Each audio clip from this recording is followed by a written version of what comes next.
Nina furaha kubwa sana kwa sababu ya siku ya leo. Mungu amekupendelea tena. Mungu amekupa neema ya kuweza kusikia kile kitu ambacho anatamani akaseme kwa sababu ya maisha yako. Bwana Yesu asifiwe. Yesu apewe sifa, mtu wa Manyoni. Bwana Yesu asifiwe. Amen. Natamani tupate utulivu kidogo. Mahali popote ulipo unaweza ukakaa mahali ulipo.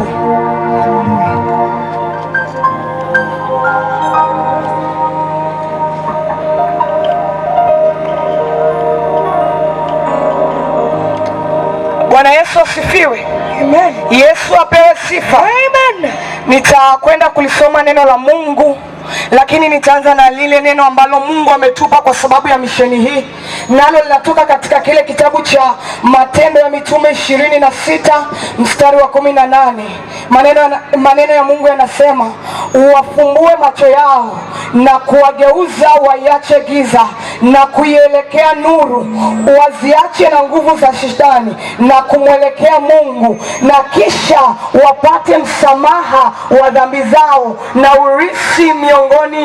urithi miongoni mwao waliotakaswa kwa imani iliyo kwangu mimi. Bwana Yesu asifiwe. Amen. Lakini pia tuna neno ambalo mtumishi wa Mungu anakwenda kusimama nalo kwa siku ya leo, na hilo neno linatoka katika kitabu cha Wakolosai 1 mstari wa 13 na wa 14. Maneno ya Mungu yanasema hivi: naye alituokoa katika nguvu za giza, akatuhamisha na kutuingiza katika ufalme wa mwana wa pendo lake, ambaye katika yeye tuna ukombozi, yaani msamaha wa dhambi. Bwana Yesu asifiwe. Yesu apewe sifa. Bwana Yesu asifiwe. Yesu apewe sifa. Nikusikia ukimshangilia Bwana. Nikusikia ukimshangilia Bwana. Utulivu na uwepo wa Bwana ili uweze kupokea kile ambacho Roho Mtakatifu anatamani kusema na wewe jioni ya leo. Kuna neno ambalo Bwana anatamani kukusemesha siku ya leo. Inakupasa ukae kwa makini, ukae kwa utulivu ili Bwana akuvushe kutoka eneo moja kwenda eneo jingine. Haleluya. Amen. Haleluya. Amen. Tupungiane mikono namna hii kama tuko pamoja. Tupungiane mikono namna hii kama tuko pamoja. Haleluya. Amen. Amen. Tunaendelea na neno la Bwana. Amen. Nataka nikwambie habari njema. Ndio. Nataka nikwambie habari njema. Ndio. Si habari nyingine bali ni habari za mfalme wa amani. Anaitwa Yesu Kristo, mwanaume wa wanaume. Amen. Mfalme wa wafalme.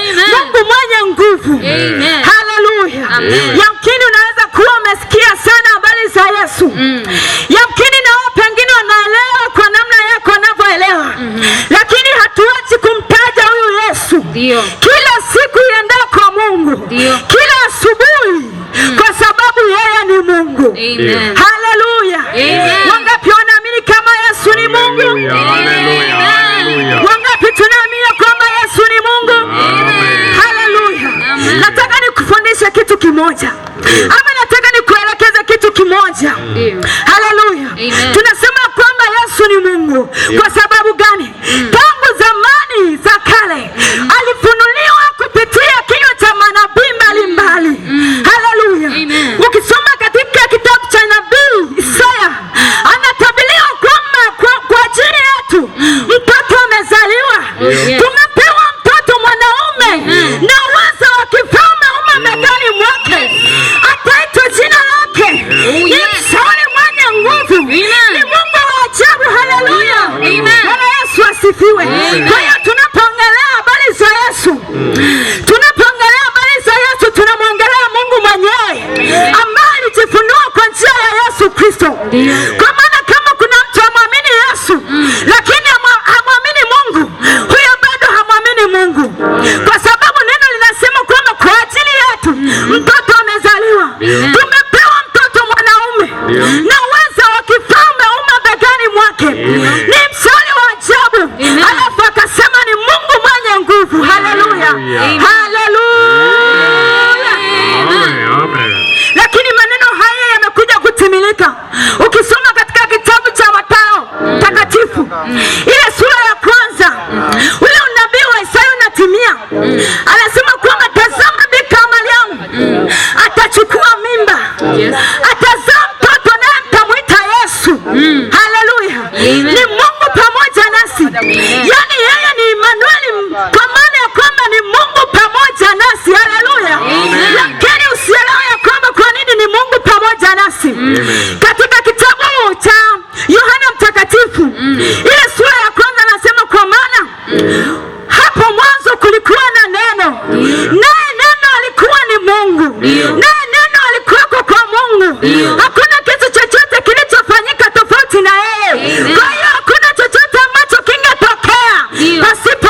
ni Mungu pamoja nasi, kwa maana ya kwamba yeye alipozaliwa alikuwa ni kama neno mwanzo, lakini anasema huyo neno alikuwa kwa Mungu na neno alikuwa ni Mungu mwenyewe, lakini sasa akajifunua na sisi tukauona utukufu wake, utukufu kama wa mwana wa pendo lake.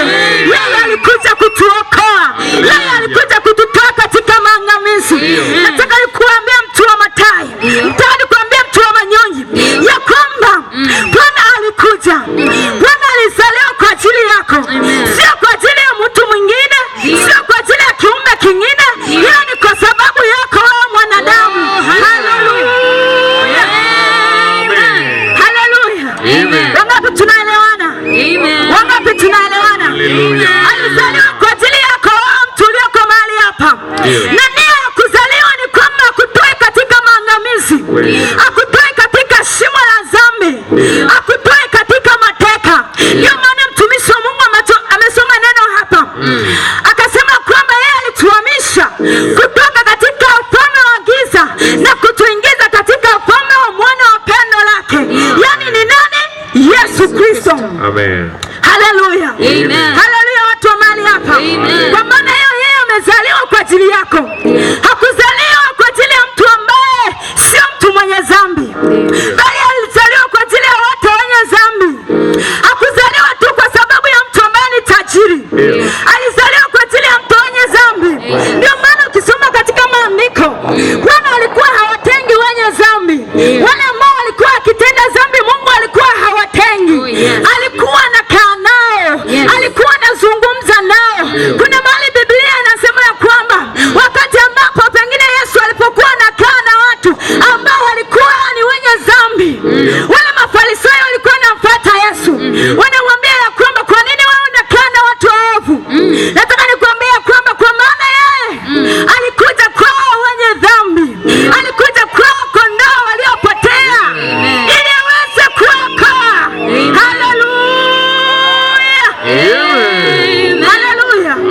Kwa hiyo kaa ukijua ya kwamba Bwana alikwisha kulipa gharama ya kukuhamisha wewe kutoka katika nguvu za giza, katika ufalme wa giza.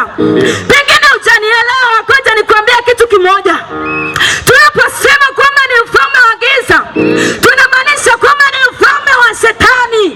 Tukisema ufalme wa giza, tunajua kwamba ni ufalme wa Shetani, ambapo kuna mambo mbalimbali ambapo utaweza kuyakuta huko.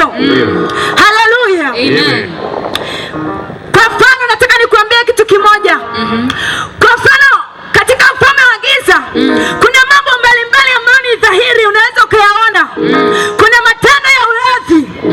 Ukisikia huyo mtu mlevi, ujue bado yuko gizani, bado hajakombolewa, bado hajamua, hajapata ufahamu kwamba amekombolewa. Yamkini angepata ufahamu ya kwamba Yesu amekwisha kulipa hiyo gharama ya ulevi, angeacha ulevi. Yaweza kuwa ni uzinzi. Mtu anakaa katika uzinzi, anang'ang'ania katika uzinzi, pengine tu ni kwa sababu ya fahamu, hataelewa kwamba huyo mwanaume Yesu Kristo alishuka akamkomoa, akamhamisha kutoka katika hivyo vifungo, akamkatilisha na Baba. Haleluya. Kuna mambo mbalimbali tu ambayo unaweza kuyapata katika ufalme wa giza. Pengine inaweza kuwa ni uchawi, pengine inaweza kuwa ni uongo, pengine inaweza kuwa ni uasherati, pengine inaweza kuwa ni hasira. Kuna mtu mwingine ni kidogo tu unamkosea, lakini amejaa mpaka hapa, anahema kwa kasi kwa sababu amefungwa na hasira. Haleluya. Saa nyingine inaweza kuwa ni uongo. Vyote hivyo ni giza. Lakini nataka uelewe ya kwamba huyo mwanaume Yesu ambaye sisi hapa tunamzungumzia, yeye alichukua jukumu la kutuhamisha sisi kutoka katika hizo nguvu za giza na kutuingiza katika ufalme wa mwana wa pendo lake. Haleluya. Tunaposema pia katika ufalme wa mwana wa pendo lake, tunasema ya kwamba ni ufalme wa Mungu mwenyewe, ambamo ndani yake hakuna uasherati, ambao ndani yake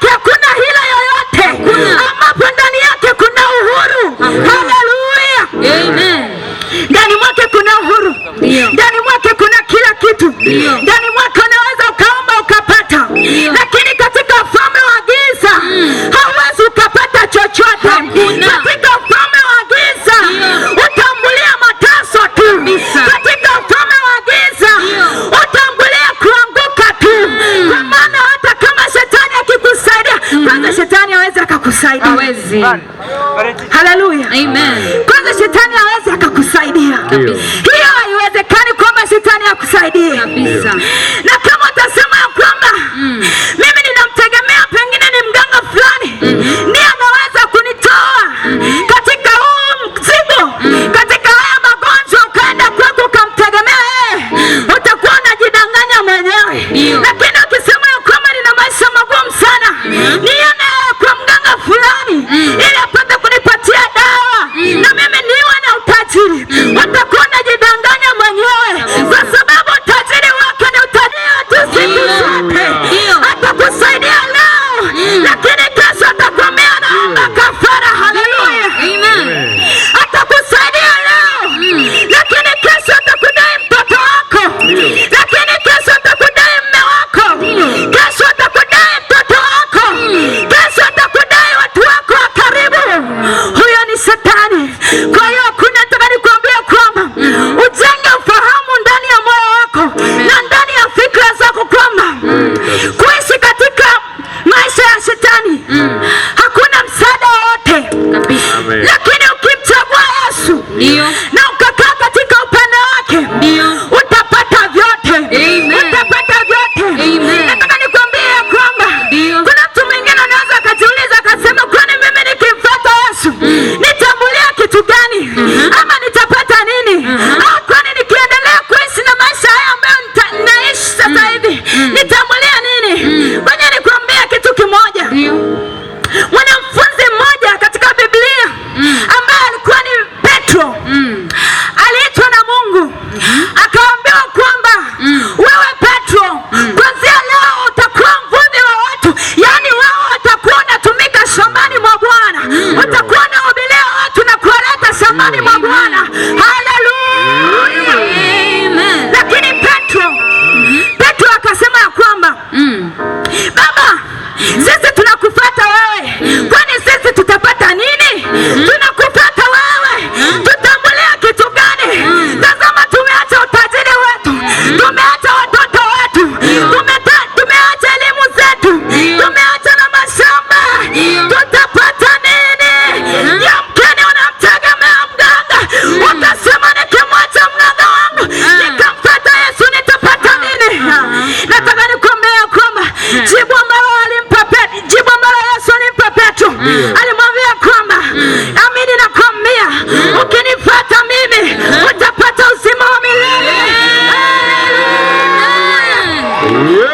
Alimwambia kwamba utapata mara 100 duniani, utapata mara 100 duniani. Shida ni kwamba tu Petro hakuwa na ufahamu, hakuwa na ufahamu kwamba anaongea na nani, hakuwa na ufahamu ya kwamba aliyemwambia anifuate ni nani. Lakini Yesu alipomwambia ukinifuata mimi utapata mara 100 duniani na kisha utapata uzima wa milele, Petro hakuwa na kitu chochote cha kujibu. Haleluya. Haleluya. Ndio maana mtu wa Manyoni tumepewa hili neno tukwambia kwamba wafumbue macho, wafumbue macho yao. Kule kusema kwamba wafumbue macho yao ina maana gani? Watie ufahamu, watie ufahamu walawe ni nini. Haleluya. Macho yao yakifumbuliwa hawatakuwa na hekaheka nyingi, hawatakuwa na hekaheka nyingi za duniani, kwa maana Bwana yuko kwa ajili ya kuwasaidia. Haleluya. Lakini kuna mahali akasema kwamba wakinifuata watapata nini? Ondoleo la dhambi. Haleluya. Haleluya. Tuko pamoja. Tuko pamoja. Tuko pamoja tu mahali hapa. Haleluya. Sikia nikwambia kitu kingine. Mwambie jirani yako, sikia. Haleluya. Nataka nikwambie kitu kingine. Tunaposema kwamba alituhamisha kutoka katika nguvu za giza, akatuhamisha kutoka katika hizo nguvu za giza na kutupeleka katika ufalme wa mwana wa pendo lake, ili kwa ajili ya hiyo tupate msamaha wa dhambi, tutakaswe na tuulisi uzima wa milele. Haleluya. Nataka nikuambie kitu kimoja kwamba hapa duniani hapa hapa duniani. Mwambie jirani yako, hapa duniani. Hapa duniani. Hapa duniani. Hapa duniani. Hakuna mtu yoyote yule ama mwanadamu yoyote anayeweza kutangaza msamaha wa dhambi kwa ajili ya watu ambao wamekosea, ama watu ambao bado hawajageuka, ama watu ambao bado wanaishi gizani, ama watu ambao bado wanaendelea kutembea katika nguvu za giza. Haleluya. Hayuko, lakini mwanaume mmoja Yesu Kristo ambaye sisi hapa ndiye tunamhubiri, anasema ya kwamba yeye anakusamehe dhambi zako, anakusamehe dhambi zako, anakuondolea dhambi zako. Haleluya. Nataka nikueleweshe kitu kimoja, mkini haujaelewa bado, nami natamani uelewe kabisa. Unapotoka hapa uelewe ya kwamba huyo mwanaume Yesu akisha anayo amri ya kuwasamehe wanadamu dhambi zao. Haleluya. Neno la Mungu linasema ya kwamba Yesu aliposhuka duniani kwa ajili ya kutuokoa, neno la Mungu linasema alinyenyekea. Alinyenyekea hadi mauti, na mauti ya msalaba, lakini Bwana akamkirimia jina kuu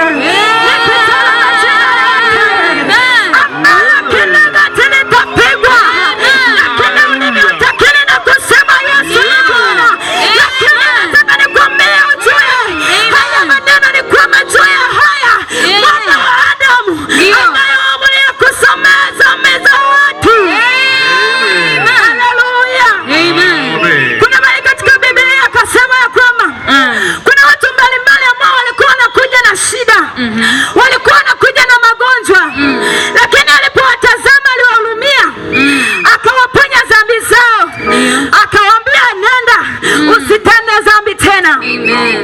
Lakini Mafarisayo kuna mahali fika wakamuuliza kwamba wewe ni nani hata unayo amri juu ya kusamehe watu dhambi? Haleluya. Tuko pamoja. Tuko pamoja. Kwa hiyo mwana wa Adamu anayo amri ya kuwasamehe wanadamu dhambi zao. Ni mtume mwaminifu, halinganishwi na mtu yoyote hapa duniani, na wala hata kuja kutokea mwanaume kama Yesu. Hatatokea na kuambia. Kuna watu wengine hawaamini, lakini nataka uelewe ya kwamba yeye ameamuliwa tutakayesamehe dhambi zetu kwa ajili ya jina lake. Kila goti litapigwa, hata kama sio leo, hata kama sio kesho, lakini kila goti litapigwa na kila ulimi utasema Yesu ni Bwana. Haleluya. Nataka nikwambie ya kwamba Mungu anatupenda. Mungu amekupenda sana. Pamoja na yote haya ambayo nimeongea, kiini ambacho kimebeba haya yote ni upendo tu. Ni upendo tu. Hakuna kitu kingine, ni upendo tu. Haleluya. Neno linasema kwamba sio sisi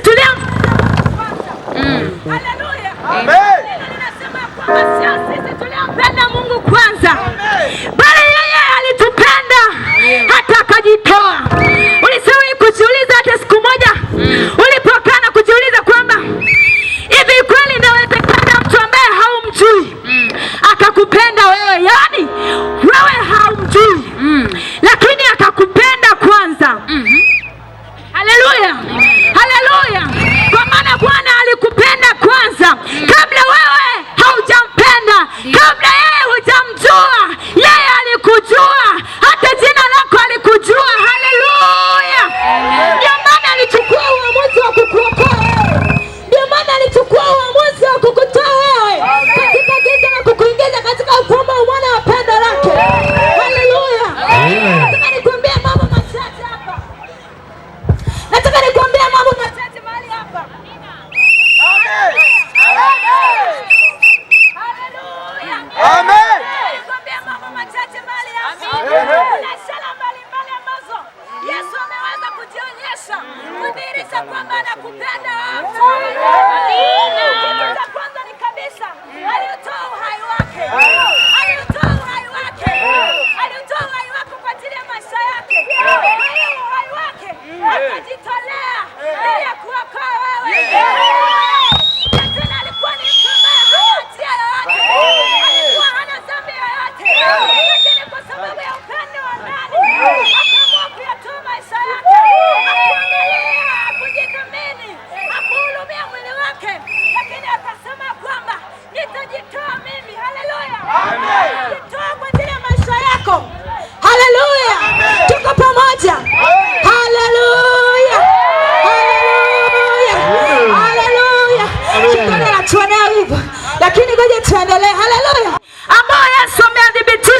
kuonyesha kwamba wewe anakupenda na kwamba wewe anakuthamini. Jambo la kwanza nimekuambia kwamba aliyetoa maisha yake hakuwa mtu mwenye dhambi, hakuwa mtu ambaye alikuwa na hatia yoyote, hakuwa mtu ambaye alikuwa na dosari yoyote, lakini kwa sababu alikupenda wewe mama uliyekaa hapo, kwa sababu alikupenda wewe kijana unanisikiliza, kwa sababu alikupenda wewe baba ambaye unanisikiliza mahali hapa, ndio maana akasema kwamba nitautoa uhai wangu, nitautoa uhai wangu ili niwaokoe hawa watu, kwa sababu ya kitu kinaitwa upendo. Kwa sababu ya kitu kinaitwa upendo, kwa sababu ya kitu kinaitwa upendo, kwa sababu ya upendo ndio maana alijitoa. Lakini jambo jingine, ile hali ya kukubali kudhulumiwa, ile hali ya kukubali kudhulumiwa. Hata tungekuambia wewe mama ya kwamba familia yako imekosea ama ndugu zako wamekosea, kwamba ujitoe sasa wewe, yani hebu uchukua huo msalaba, uchukua huo msalaba, yani katika familia yako wewe, jamii yako wewe, wote wamekosea, wanastahili kuangamizwa, wanastahili kufa. Ni nani atasema kwamba hao watu siwaue, niue mimi tu? Ni nani? Ni nani anaweza akatoa maisha yake? Ni nani anaweza akatoa maisha yake? Nataka nikwambie hayupo, na wala hatawahi kutokea, ila mwanaume Yesu Kristo pekee aliyeamua kuyatoa maisha yake kwa ajili yako. Haleluya! Inasema kwamba mchungaji mwema anautoa uhai wake kwa ajili ya kondoo zake. Haleluya! Yani mchungaji mwema anautoa uhai wake kwa ajili ya kondoo zake. Ninajua kwenye jamii za wafugaji tunaelewa, yamkini unaweza kuwa na mifugo yako, unachunga ng'ombe au na kondoo au na kuku. Haleluya! Lakini ikatokea hatari ama mnyama au mwewe anataka kumuiba kuku, lazima utamfukuza, si ndio? Yamkini ni fisi anataka kushambulia mifugo yako, hauwezi ukakimbia ukajificha ukawacha wanyama wako wateketezwe, hauwezi, lazima utapambana kuwafukuza. Ndicho hicho Yesu alichokifanya. Haleluya! Yamkini hujanielewa, yamkini hujanielewa. Ngoja nikutolea mfano mmoja katika Biblia. Kuna mtumishi wa Mungu anaitwa Daudi. Huyo Daudi alikuwa ni mchunga kondoo. Alipokuwa anachunga kondoo, alikuwa anachungia mapolini sana. Yamkini hapakuwa na nyumba, lakini kwa sababu alikuwa anachunga kondoo za baba yake, kuna wakati Biblia inasema ya kwamba walikuwa wanakuja simba, walikuwa wanakuja dubu kwa ajili ya kuwashambulia. Lakini neno la Mungu linazidi kusema kwamba pamoja na kwamba walikuja wanyama wakali, pamoja na kwamba walikuja simba kwa ajili ya kuwashambulia wanyama, lakini Daudi alijitoa, alipambana na simba, alipambana na dubu ili kuhakikisha usalama wa maisha yake. Nataka nikwambie hata leo tulioko mahali hapa, Yesu yuko anapambana na wewe, Yesu anapambana na wewe kuhakikisha ya kwamba haupotai, kuhakikisha ya kwamba unaifahamu ukweli. Haleluya!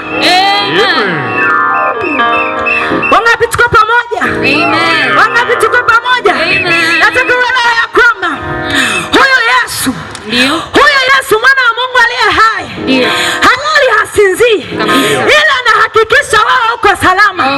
Ndio maana akajiita mchungaji mwema. Yeye ni mchungaji mwema. Mchungaji mwema hutoa uhai wake kwa ajili ya kondoo zake. Ndio maana hichi kilitokea katika msalaba, ya kwamba kwa sababu yeye anajiita ni mchungaji mwema, ndio maana akasema kuliko kuwapoteza kondoo zangu, niamkeni mimi niatoe uhai wangu, niamkeni ni mimi niutoe uhai wangu kwa ajili ya kondoo zangu wawe salama. Haleluya! Haleluya! Ndio maana nataka nikwambia kwamba mtu wa mahali hapa,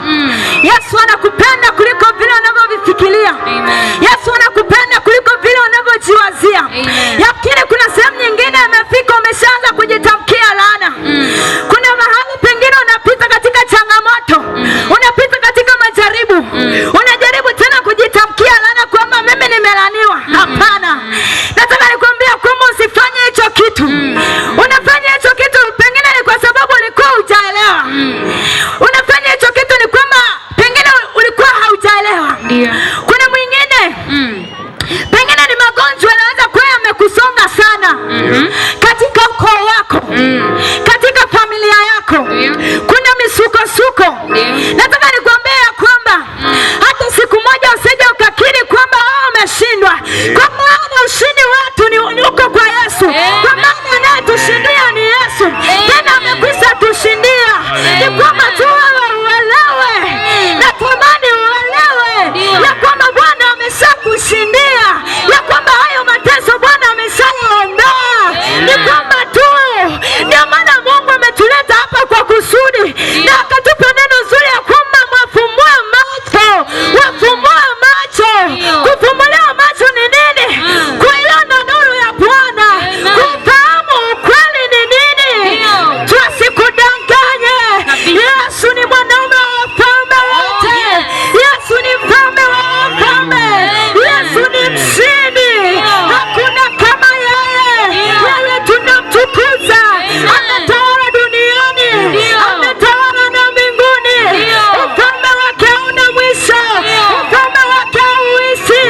Vitu vitapita, wanadamu watapita, ndugu watapita, matajiri watapita, kila kitu kizuri kitapita, lakini mfalme Yesu atasimama. Haleluya! Mfalme Yesu atasimama milele na milele, tena anakugoja kwa mikono miwili, kwa sababu neno la Mungu linasema yeye anatuonea wivu sana. Haleluya! Kwa maana Yesu anakuonea wivu sana, anakuonea wivu sana, anataka ufahamu.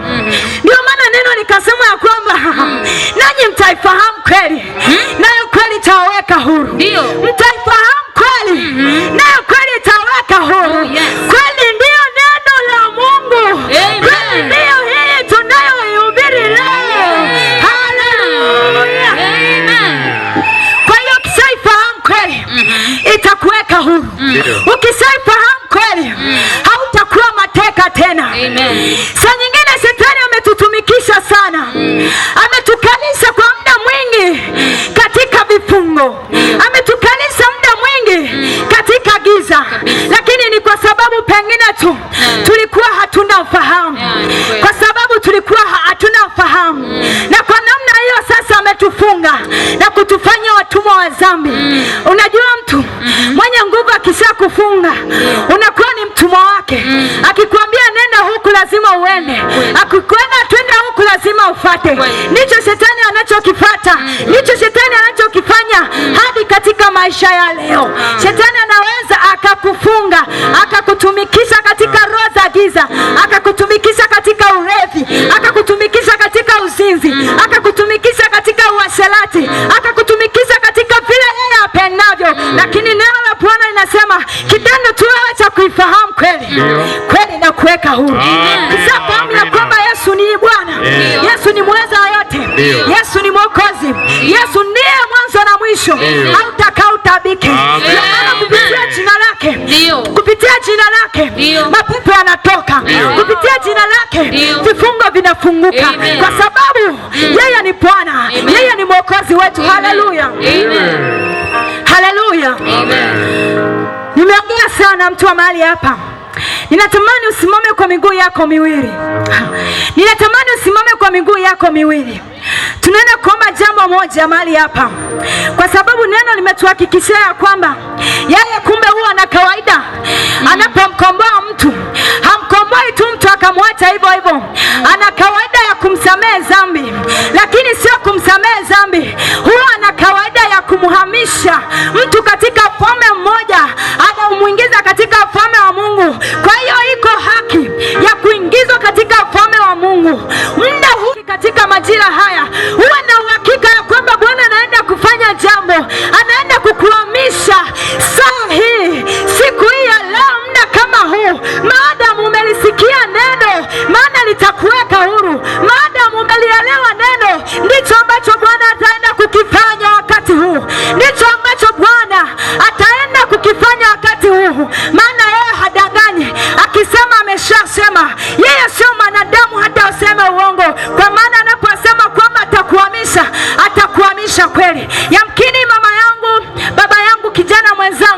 Umekaa katika vifungo kwa muda mrefu, unatamani kuiacha dhambi fulani, umetamani kuiacha dhambi fulani lakini imeshindikana.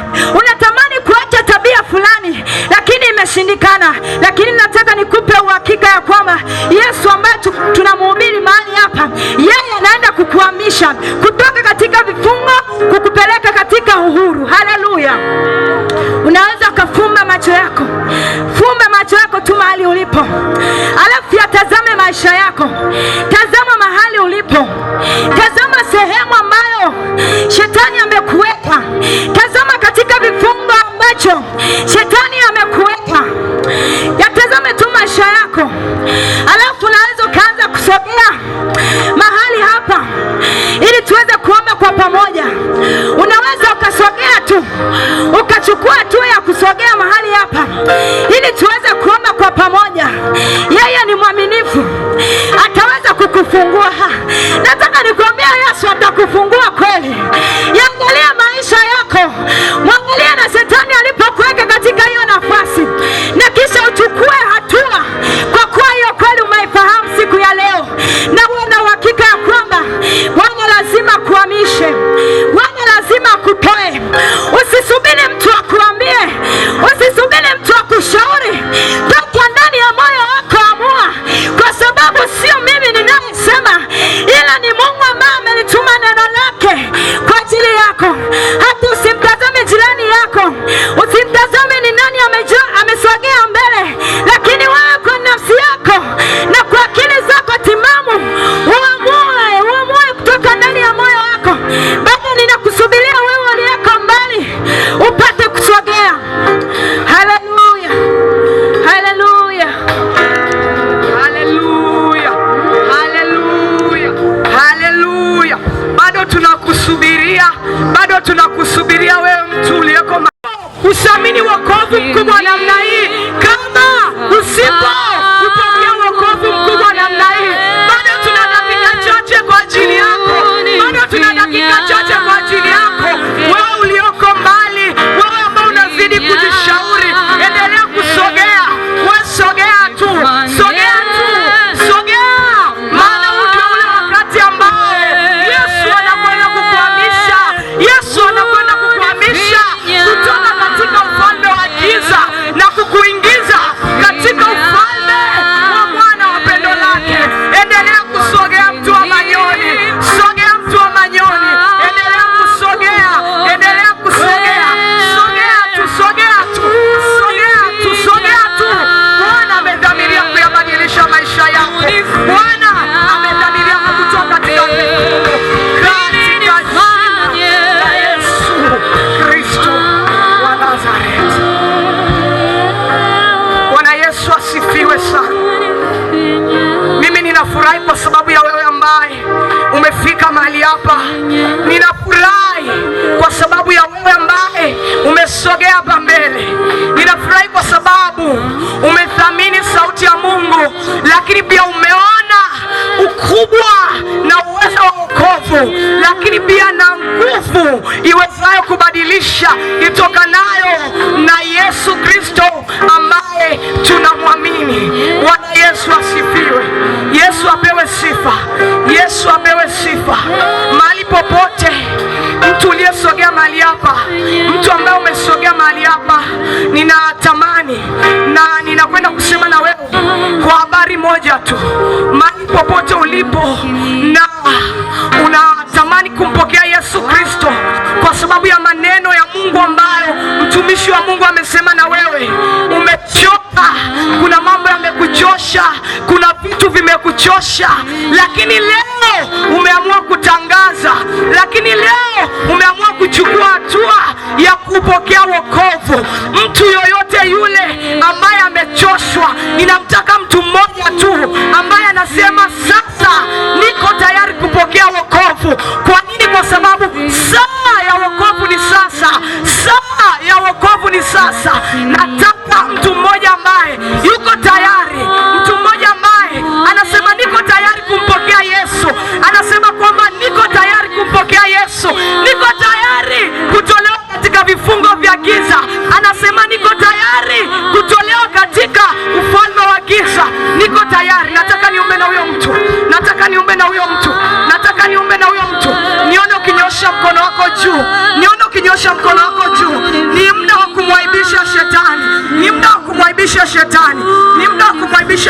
imani. Mahali popote ulipo, wewe ambaye unasema niko tayari kumpokea Yesu bila hofu, bila mashaka, sogea mbele sasa. Wewe sogea tu mbele, usiogope. Kwa sababu haya ndio yale majira ya kuhamishwa. Kwa sababu haya ndio yale majira ya kutolewa katika giza. Ni kweli shetani amecheza na maisha ya watu sana. Ni kweli shetani amecheza na maisha yako sana. Lakini Yesu yuko hapa kwa sababu ya kukuvusha na kukutoa katika ufalme wa giza. Sogea tu mbele.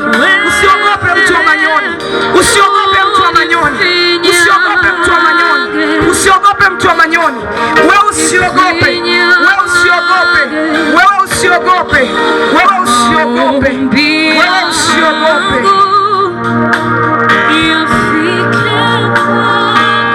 Bwana Yesu apewe sifa. Nasema na wewe mtu ambaye umeamua leo kumchagua Kristo. Nasema na wewe mtu ambaye umeamua leo kumpokea Kristo. Mahali popote ulipo, nyosha mikono yako, kwa sababu umeamini maneno haya, kwa sababu umeamini ujumbe huu. Haya ndio yale majira ya kuhamishwa. Huu ndio ule wasaa wa kupokea wokovu. Kiri maneno haya pamoja na mimi kwa imani. Sema Bwana Yesu kwa sauti, sema Bwana Yesu, ninakushukuru kwa hii neema. Yesu, asante kwa rehema. Nimetambua mimi ni mwenye dhambi na nimekukosa, lakini kwa neema yako ninaomba unihurumie, ninaomba unisamehe, ninaomba unihurumie, ninaomba unikubali tena, niwe mwana wako, ninamkataa shetani na mambo yake yote na kazi zake zote, ninajitoa kuwa wako sasa na hata milele.